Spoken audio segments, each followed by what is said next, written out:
Good morning, everyone. Good afternoon, wherever you are. Today is this November 24th, the day of the climate professional.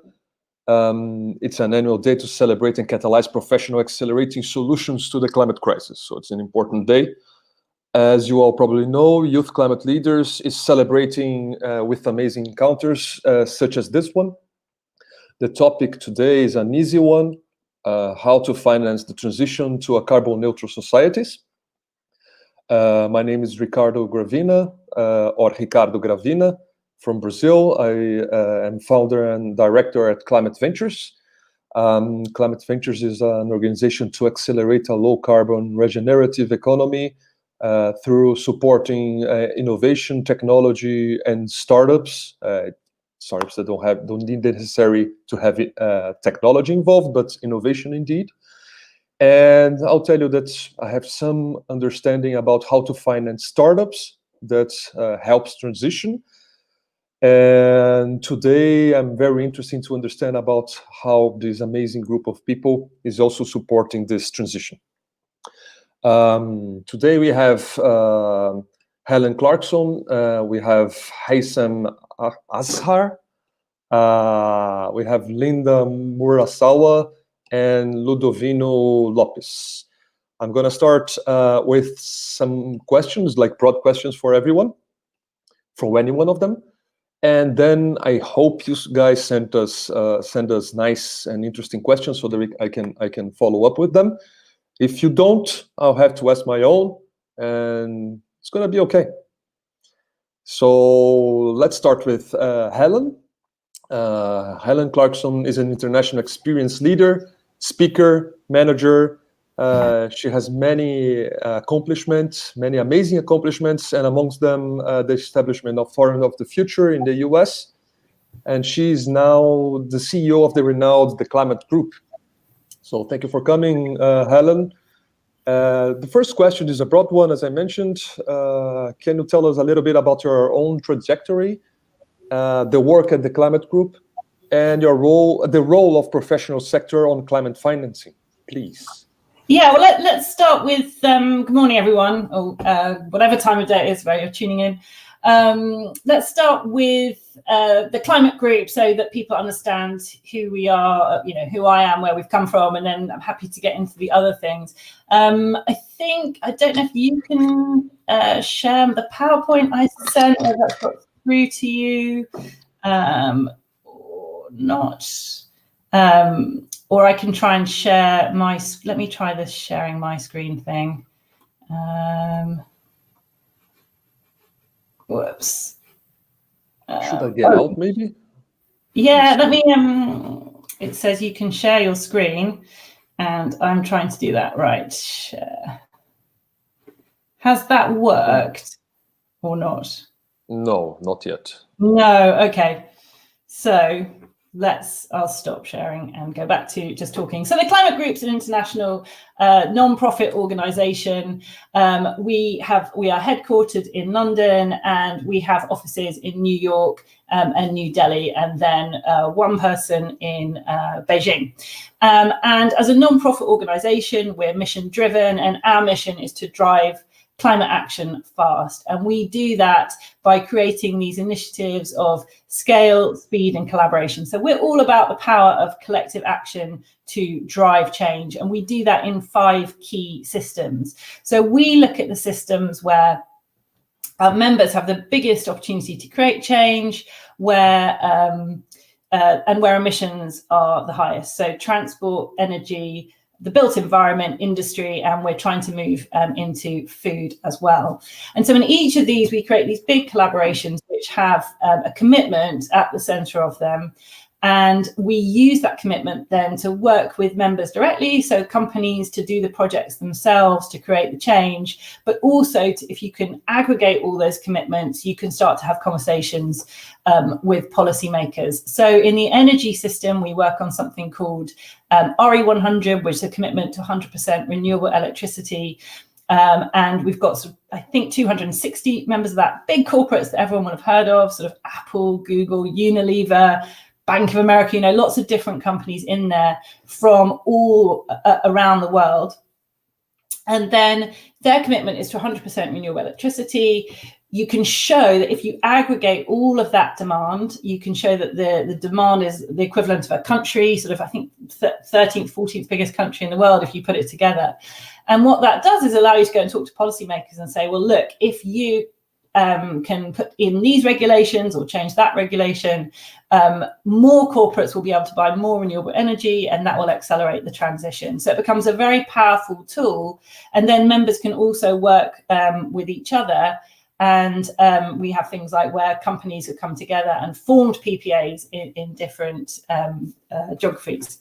And then the other thing we do in energy is on energy productivity, so energy efficiency.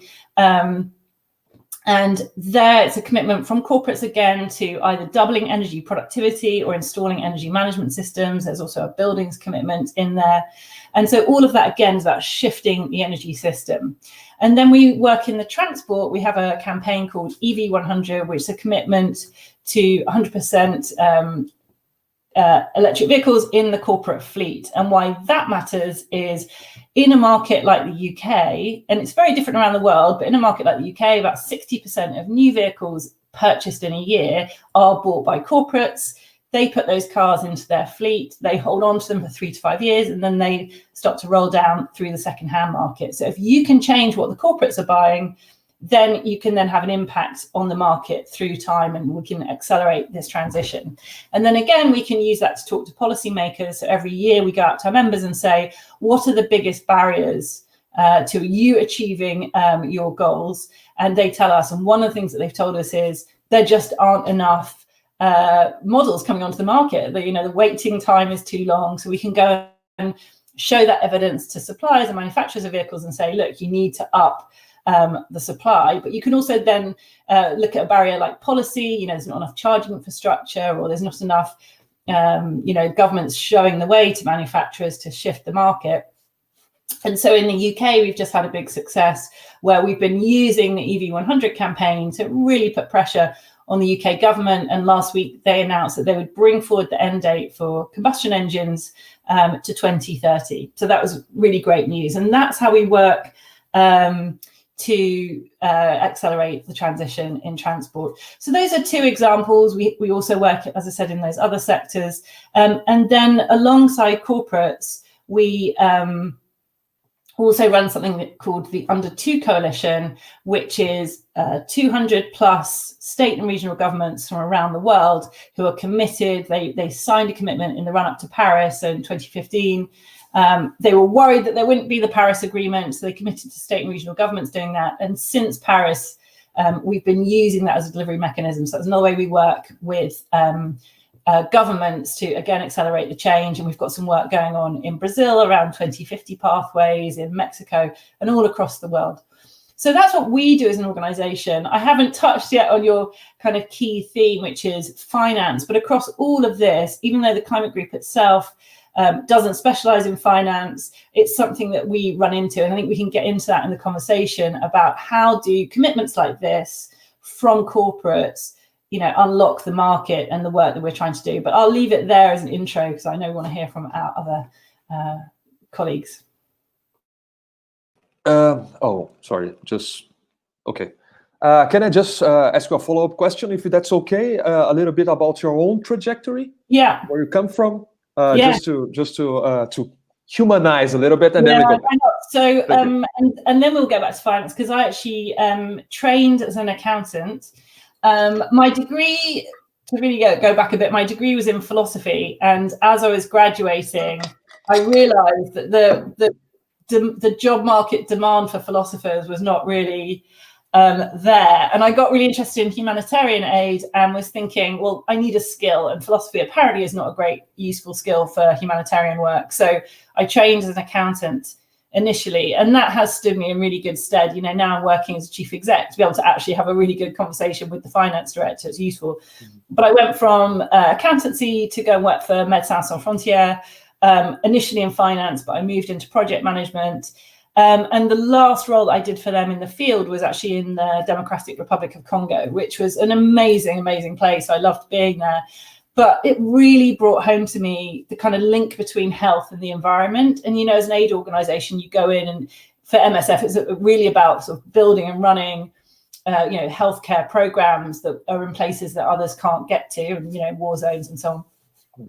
But you could see that there was this real issue, particularly for women, actually, between the state of their health was pretty directly related to the rainfall. I'm sure someone's shown what the actual correlation is, but you could see that if there was a poor year of rain and the farming wasn't as good, that meant that there was, malnutrition was up, stress was up, really stressful life. You've got the background of war and so on.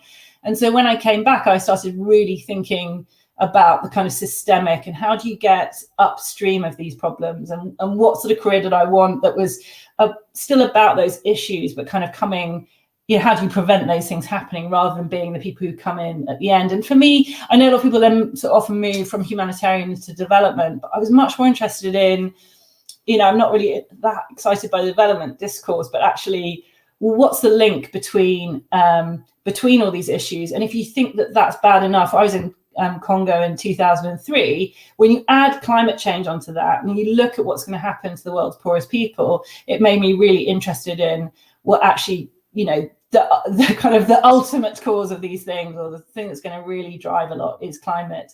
And that's what's moved my career from once I left MSF, moving on broad sustainability issues to kind of narrowing in much more. And a couple of, just as I was about to finish my last job, I went off for a long hike to think about, okay, what am I going to do in my life? What should I do next? And that's when I thought, I was actually in Glacier National Park in the States, where it's all about, the retreating glaciers. And I was like, I think I need to really focus on climate. So that's what gets me to here.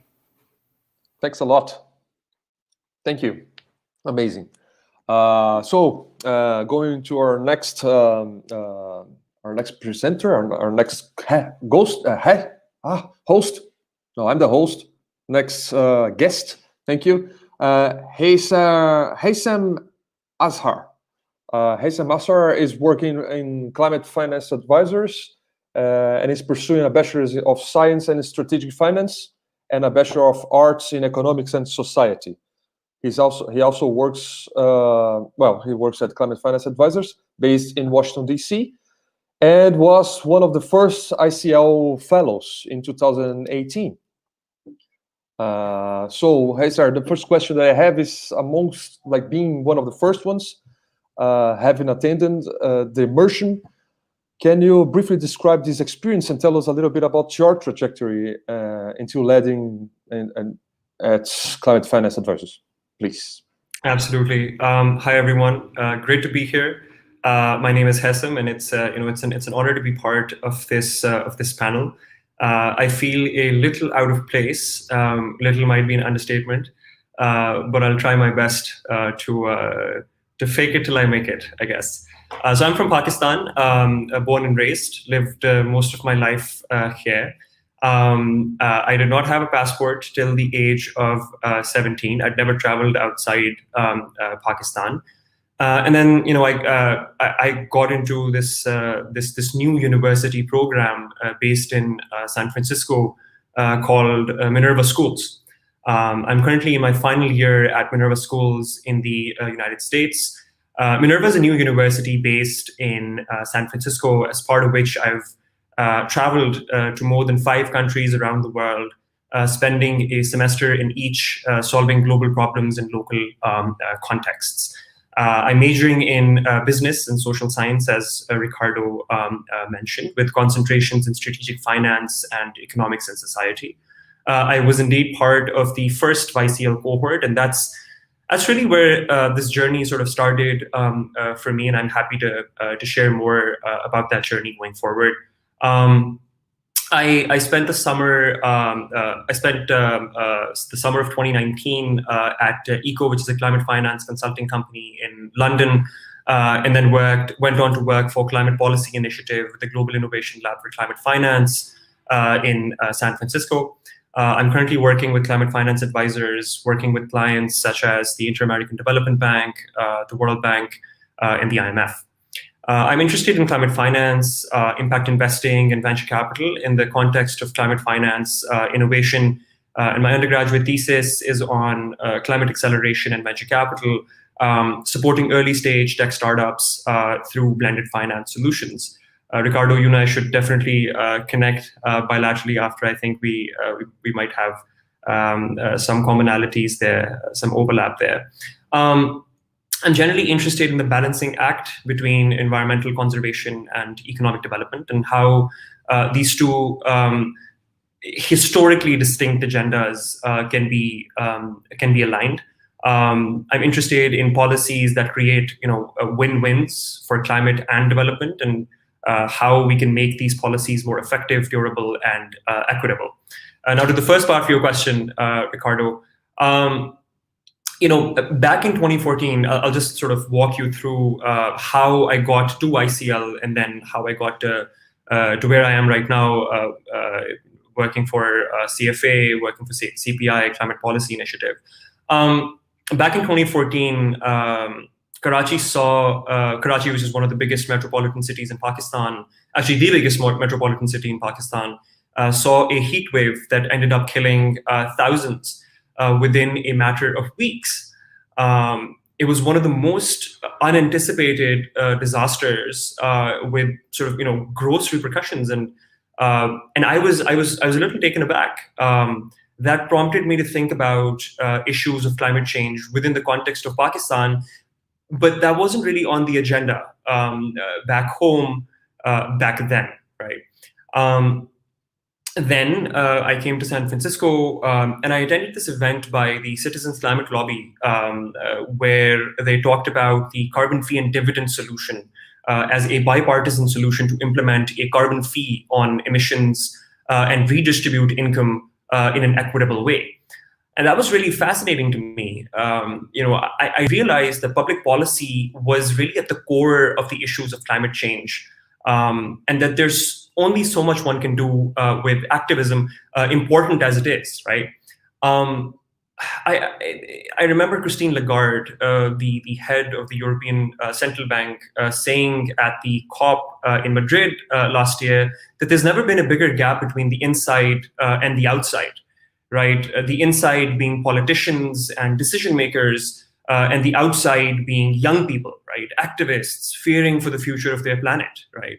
And we saw how these two, so the inside and the outside, sort of played out at the COP in Madrid, because you had people like Greta Thunberg, right, who's supposed to be in school, right, who was protesting alongside a host of other young people who'd flown in from around the world to attend the COP in Madrid, and to get decision makers and policy makers and politicians, right, elected officials, to make decisions that are going to be conducive to a carbon neutral economy. Anyway, that experience led me to apply to ICL, where I spent a month in Kenya alongside a group of very talented individuals. We were trying to work on a sustainable primary school model in the Mogai community in Kenya, which is 6 hours northeast of Nairobi, very remote, right? And we were doing it trying to do it in an environmentally sustainable way. That experience led to a flood of realizations, right? With the primary one being that I realized I was very blessed, right? Even growing up in Pakistan, which is a lower income developing country, I still had access to opportunities that were unthinkable for the people that I interacted with in Kenya, in that part of Kenya, right? And I was lucky to, and I realized I was very lucky to have those opportunities, right? Without those opportunities, I would not be where I am, right? And then it led me to think about how equality of opportunity, right, is under grave threat from the impact of climate change, and the world's most vulnerable populations need to be protected. I then went on to work for ECO, which is a climate finance consulting firm in London. I was going to conferences in my time in London, meeting people, sort of building my network, right? What prompted me, I guess, to stick to this field of climate finance was the daunting financing gap, right, that we were faced with. There's a gap in policy, right? There's a gap between implementation and the kind of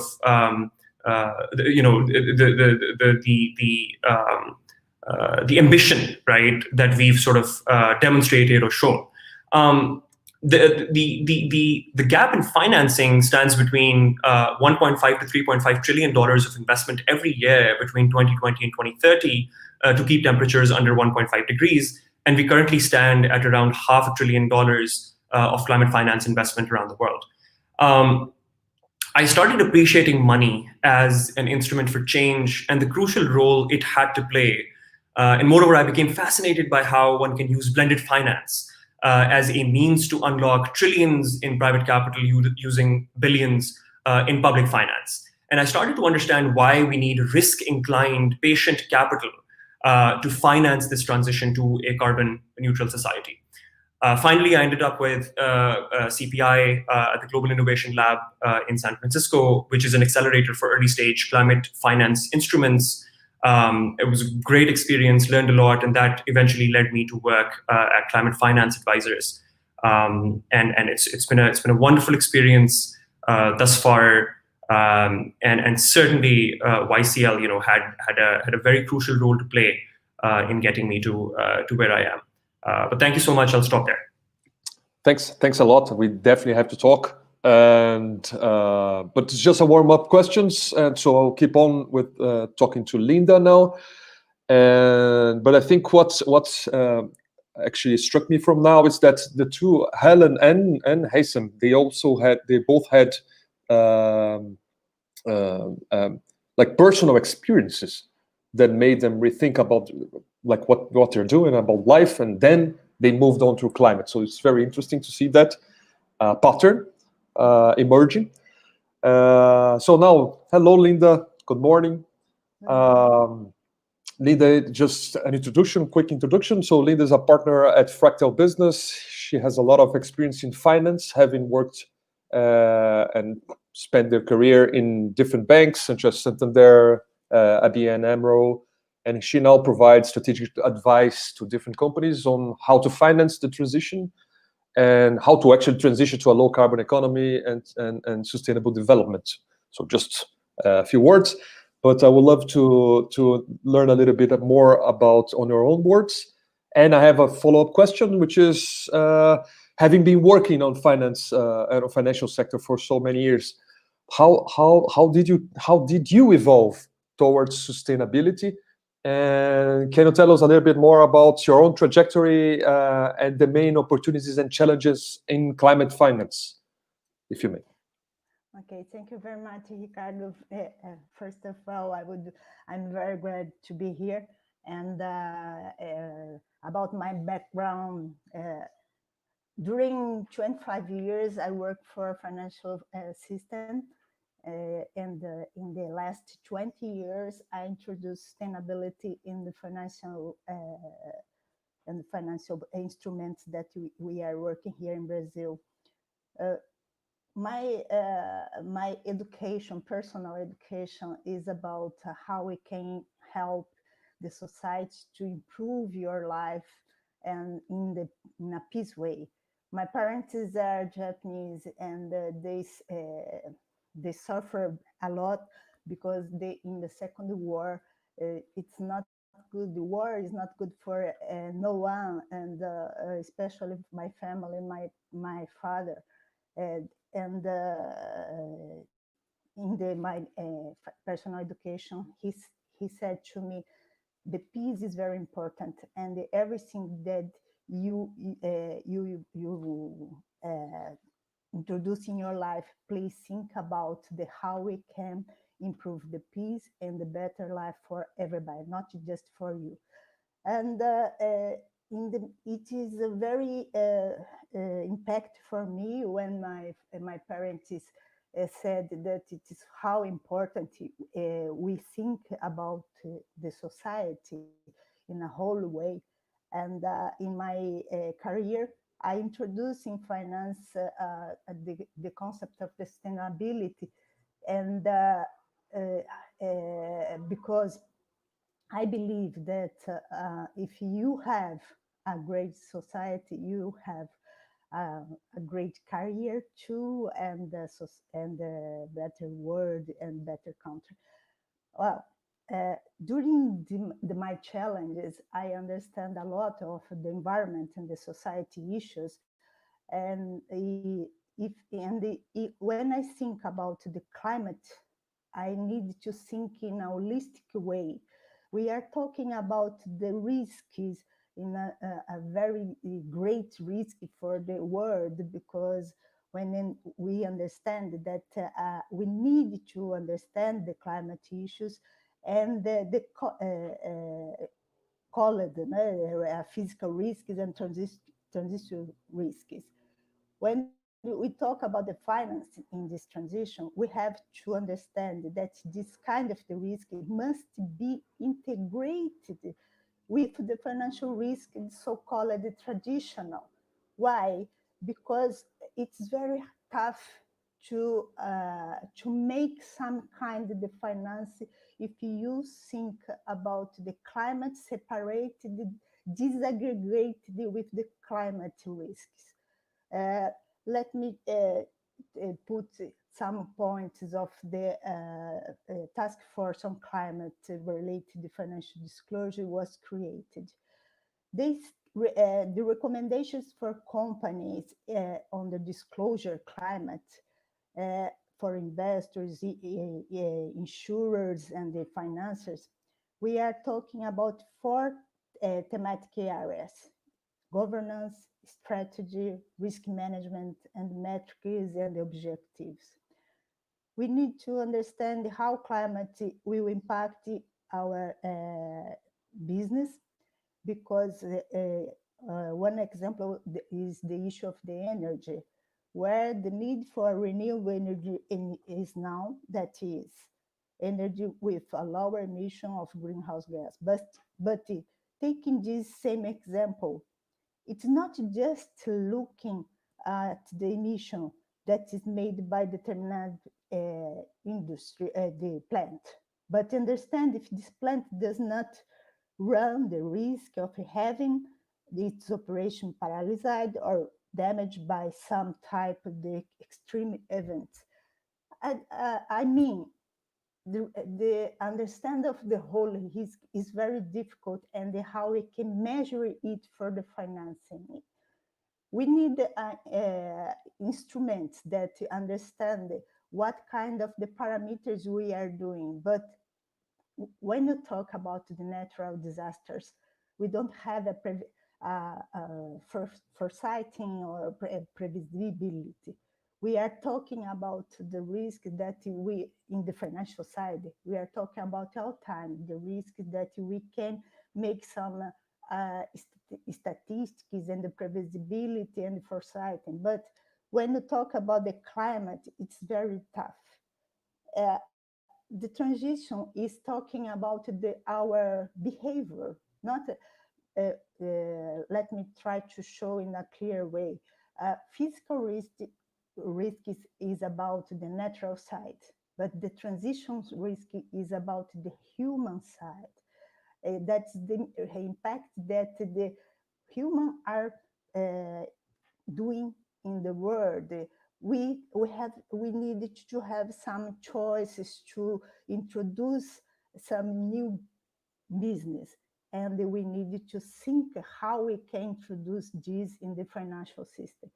When I say how we can introduce in the financial system, it's very difficult measure everything. Understand holistically that the transition needs to be thought and planned in a society, and let's to talk about the long-term society. And as you know, financials think about the short-term, medium-term, but when you talk about the long-term scenario, is very difficult. In the side of the finance, we need to understand that the risks of the transitions at the same time make some innovation, because when you say we need to have a low emissions products and services, we must take care about what kind of products we want to exist in this planet, where it is, for example, when you think about the plastic, we need to think the plastic is a good thing. It's a provoke a very good product and service. But we need to think that if you don't recycle in a good manner, we will have a problems. And yes, we need to change to our behavior using less, reduce our consumer, but we need to have the in the mind that it in the some sector is very important. For example, health.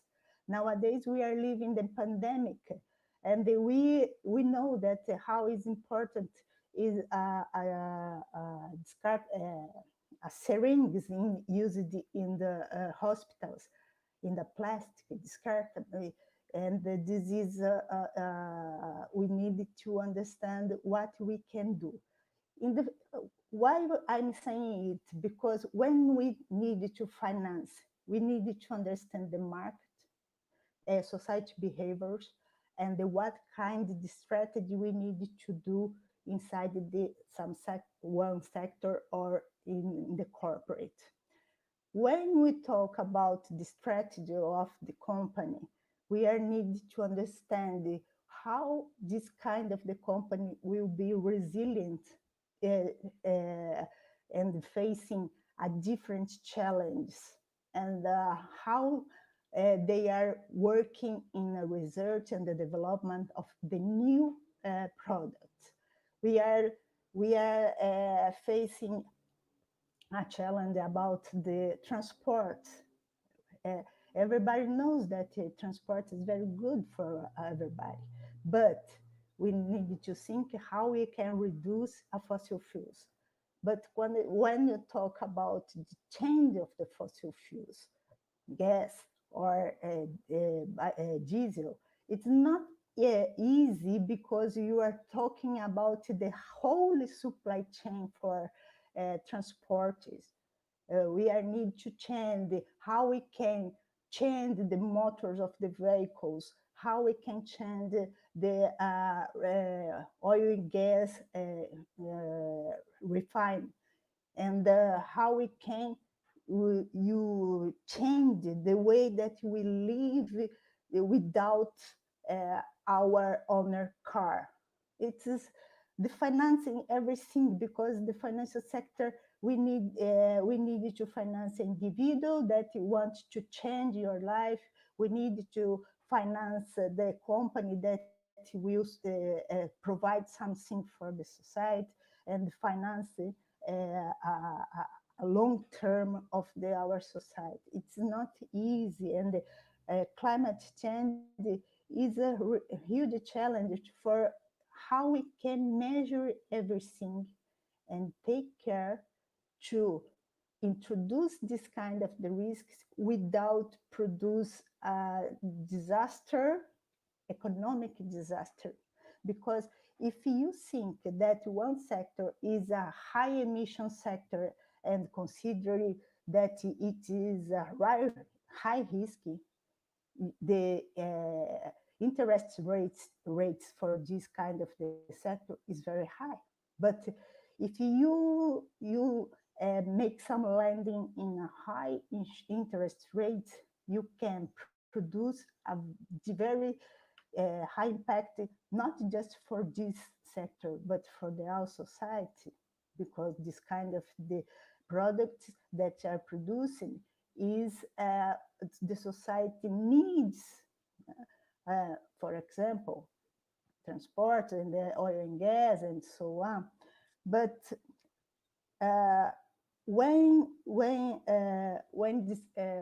need to change our mindset, not just in the financial way, but the society, we need to have a dialogue about what we can do in the near future and what we can do using the capital.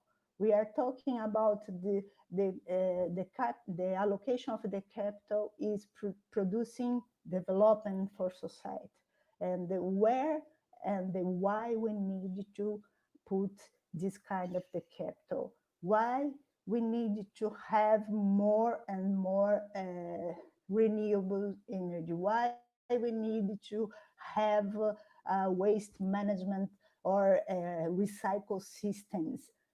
Circular economy is good, is need, or we need to improve.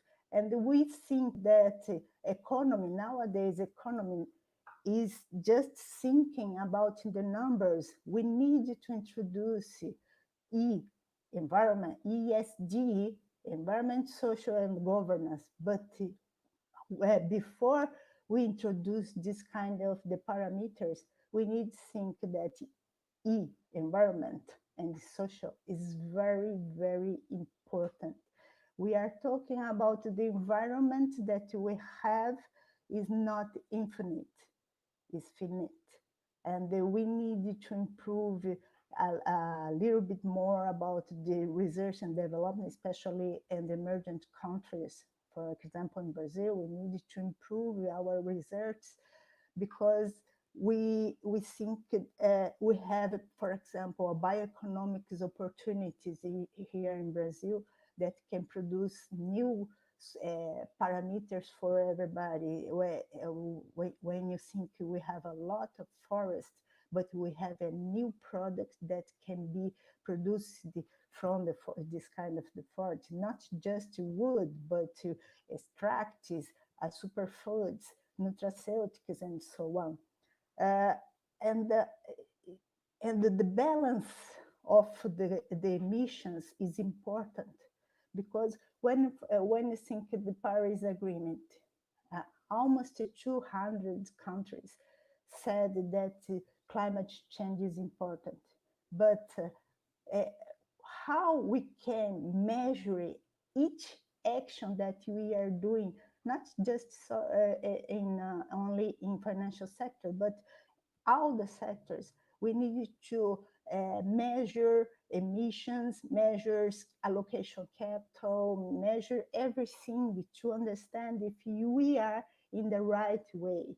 We need to disclosure everything, the harmonization of the public policies, financial instruments, and the society behavior will produce a different way to live in this planet.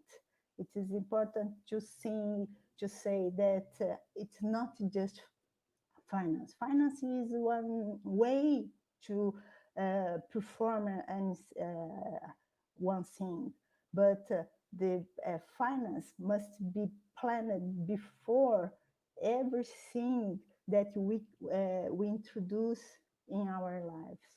And when you talk the planet, we need to understand in a holistic way what we can do together, because climate change don't have boundaries.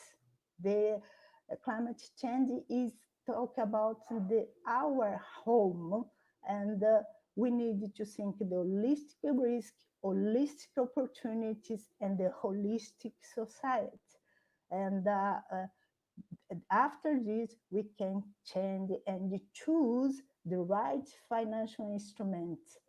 And despite of the financial instruments, we need to change everything. We need to change and think about how we can introduce microcredit and the microinsurance, but how we can improve in a blended finance or new financial instruments that can improve new entrepreneurships that are rising from this kind of the opportunities. We are talking about the new technologies. We have now the artificial intelligence, we have a big data, and how we can use this kind of the informations and produce a different way to live. That's the way that we need to think, and how we can introduce the finance for this kind of the opportunities and the prevent. But in this time, in the middle of the time, we need to think, for example, insurance companies. We know that disaster is happening, and how we can guarantee the insurance for home or the personal or the individuals or the companies that are facing are operating in a very high risk places. It sometimes is not just choose, but for example, they are living in an island or in maritime areas, and it's very difficult to move it to another places. And when I think about everything, I know that I talk a lot, and I have another panelists, and I think in the going to my finish, I think that it is important to say financing is just an instrument that we will put allocation the capital for our choose, the society choose. It is very good for everybody. Thank you very much, Ricardo. Sorry for my extending my time. That's fine. Thanks a lot. I think it just rose a lot of questions in my head here, especially on the ESGs and the benefits and backlashes of it. And but the good part, I think, is the fact that it's our responsibility. It's not finance or big companies or the banks. It's on us, and what we value is going to direct how money flows. Yeah, exactly, Ricardo. Thanks a lot. So our last panelist, it's Ludovino Lopez. Ludovino Lopez works at Ludovino Lopez Lawyers. He has a lot of experience in environmental law, climate change policy, finance, sustainability investments, and deep other knowledges in different fields such as forest biodiversity, carbon. I think we met in a meeting talking about some agribusiness and water. So it's a broad experience. And just a warm-up question. So you are also one facilitator for Youth Climate Leaders course. What are the most important sources of climate finances and professional opportunities in the sector?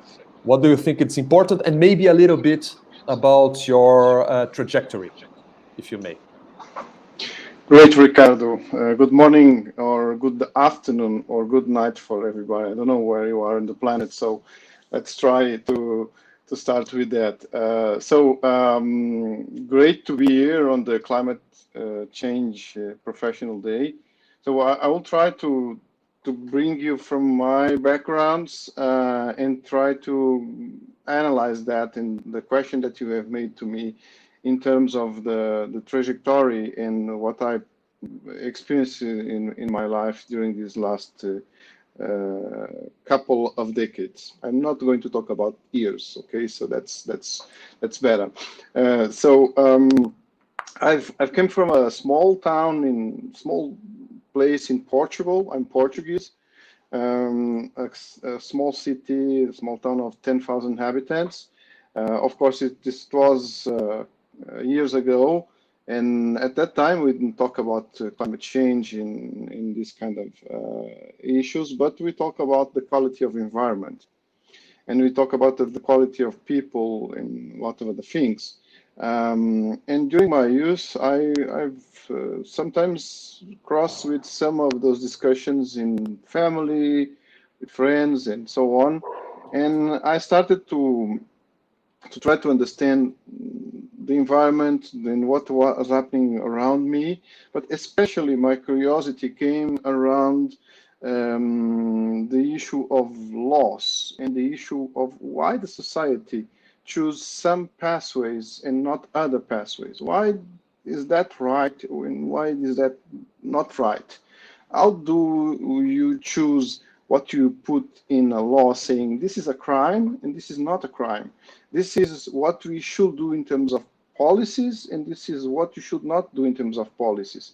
And I was always asking myself, why? Why did you do that?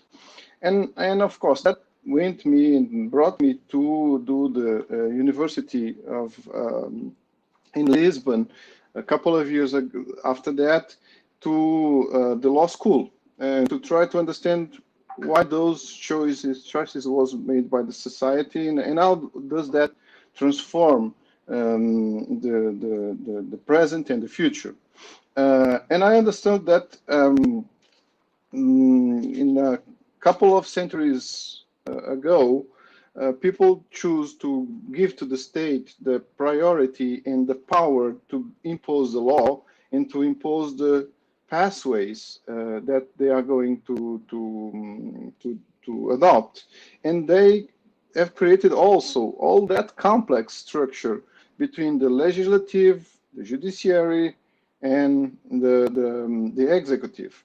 And I've tried to understand how those complex things worked, and in my mind started to be very clear that there is a difference between what you do in terms of the state in the implementation of the law and what you can do as a citizen. And as a citizen, you can contribute a lot to change the present and the future, but you have some limited tools to do it. But if you are a legislator, or if you are part of the executive power, or if you are part of the judiciary, you should probably be able to do different things in terms of the tools that you have at your disposal to proceed with that. But the main structure is always where and when this kind of behavior transforms in a law, or it transforms in something that everybody should adopt. So that brought me for sure in terms of the experience of the law. And in 1992, when it was Rio 92 in Brazil, I started to really think about how could I contribute as a lawyer or as a professional of the right of the law to build a different world and to help the construction of that world. So that became very important in my way of thinking, my trajectory, and the things I have done in the last 2-3 decades. And I started to try to understand how can we do that separation between what can we do as a citizen to change that in what we have in our tools to do it, just like the democracy instruments and all the others, but also how can we contribute to create new pathways through the mechanisms that we have in terms of the law. And here I think it's very important to give you the notion that became very clear for me in a few years after that. That is, when you are a private company or where you are a citizen, you have to subordinate yourself to the power of the law, of course, but you can do things that governments cannot do. Let me tell you, the difference of that is the governments and the public sector only can do what is written in the law, specifically in a law. If you are a private company, you can do normally everything that is not forbidden. So you have a broader range of action. But if you are a government or if you are a public policy decision maker, you cannot do what you want. You only can do what is written in the law, or if there is a law where you can act in accordance with that law. So if you want to change the world, you need to change the law. You need to adapt the law to change the world. And that's a kind of a tricky structure, because you can say to me, Ludovino, what comes first? Changing the law, changing the mind of the people? What can you do on that? So I think the most important thing, of course, is to get the awareness and the conscience of the people to the most important things that they have to, the challenge that they have to address.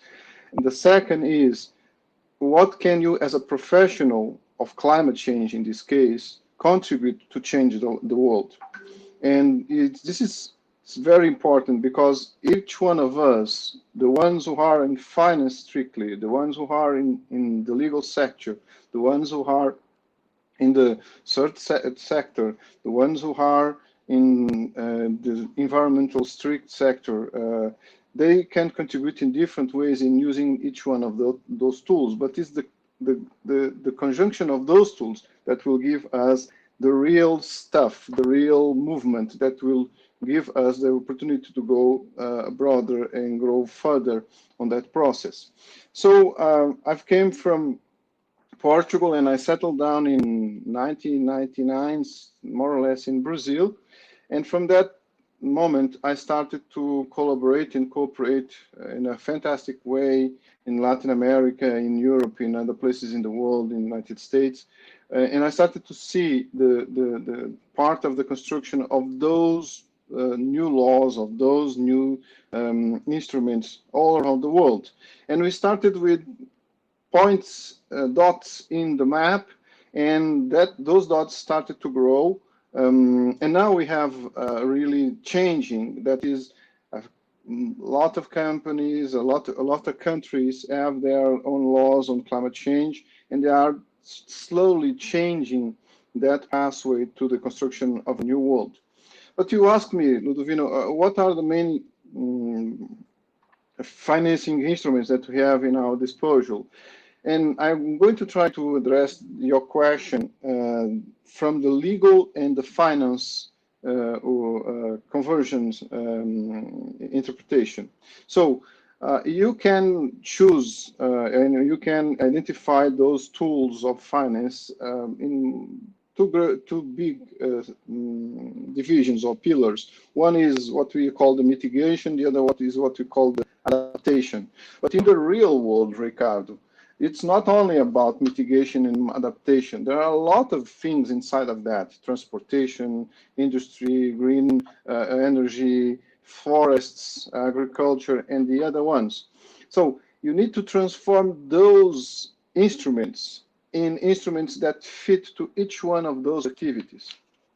And more important than that, you need to transform those instruments in a way that they can fit to the policies and to the public policies that you have implemented in each one of the countries, in accordance to the priorities of those countries. So it's not enough that you have a law that gives you the right direction or the direction that you want to address. It's fundamental that you have the legal economic instrument to be able to apply those resources to that finality, to that objective. And that needs to be written in a law or in any document that is a decree or is a resolution or is a law. If you cannot do that, you cannot really implement and get scale in terms of the implementation. So that needs also to merge with another very important thing. You have the law, you have the instrument, you have the part of the money, and Linda told us that is missing a lot of money, but let's start from the point that you have at least a significant part of that money to get.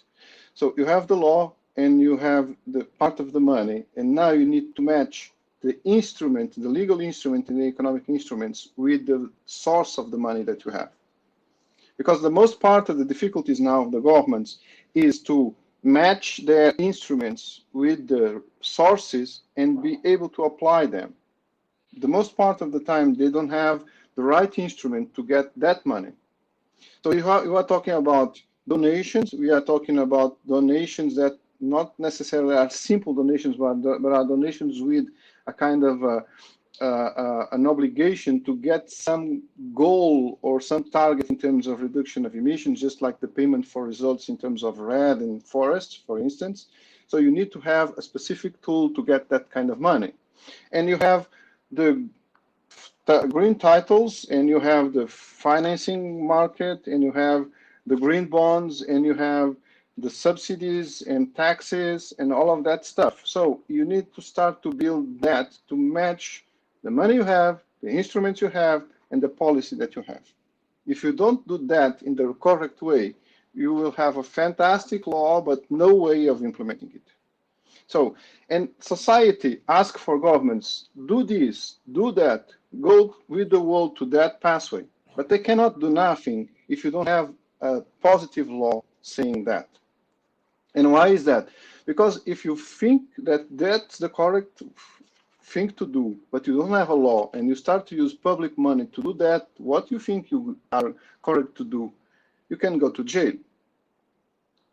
It's not that you are thinking that is good. You need to have something allowing you to do that. So that's I think it's the main issue that I wanted to bring to our conversation today.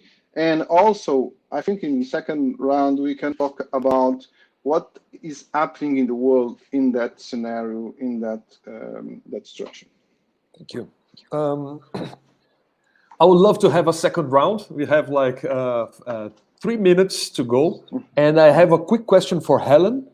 And next time we need to have 2 hours for this, because this is like amazing conversation that we had, and I would love to. I have questions for all of you,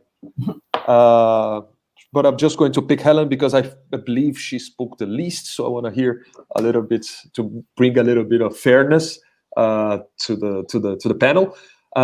Can you just put the question the question again? from Victor I saw on the screen about the carbon price. So look, Victor, you're right. If we had a carbon price, no problem, the free market would deal with it. So then you have to ask, well, why haven't we got one?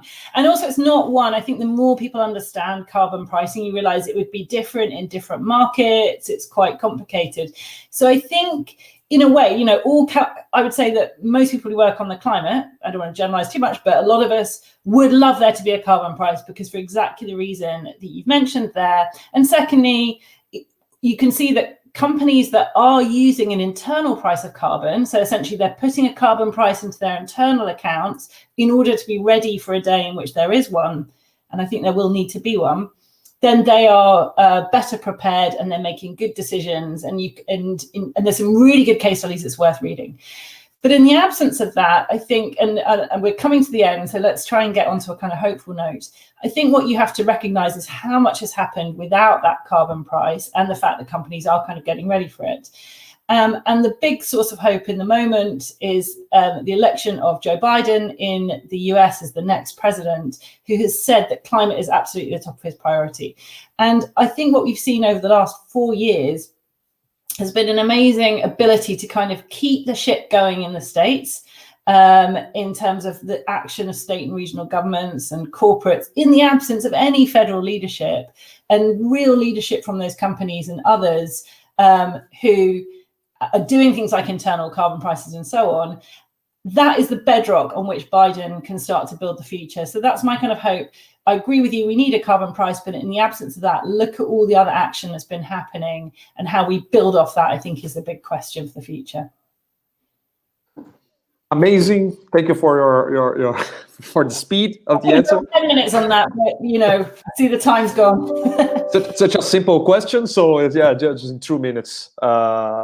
Thanks a lot. I think we have to wrap up now. There are many, well, everybody has their agendas. I would like just to thank a lot our panelists, our team of leaders here that were able to find the time to speak on our panel. And yeah, and such an important theme. If you don't find ways to finance, as far as I understand, the solutions are there. The challenge is how to finance them. So it's a very important subject to discuss. So the next session that we'll have, it's with Kasia in the future of work and with insights for job seekers. I think it's at 3 p.m. Brazil time. Is that right? If you guys can just let me know. I think it's 3 p.m. Brazil time and 7 p.m. CET. So that's it. Thanks a lot. I'm very happy to be here, and I hope you all have a nice day or nice evening. Thank you.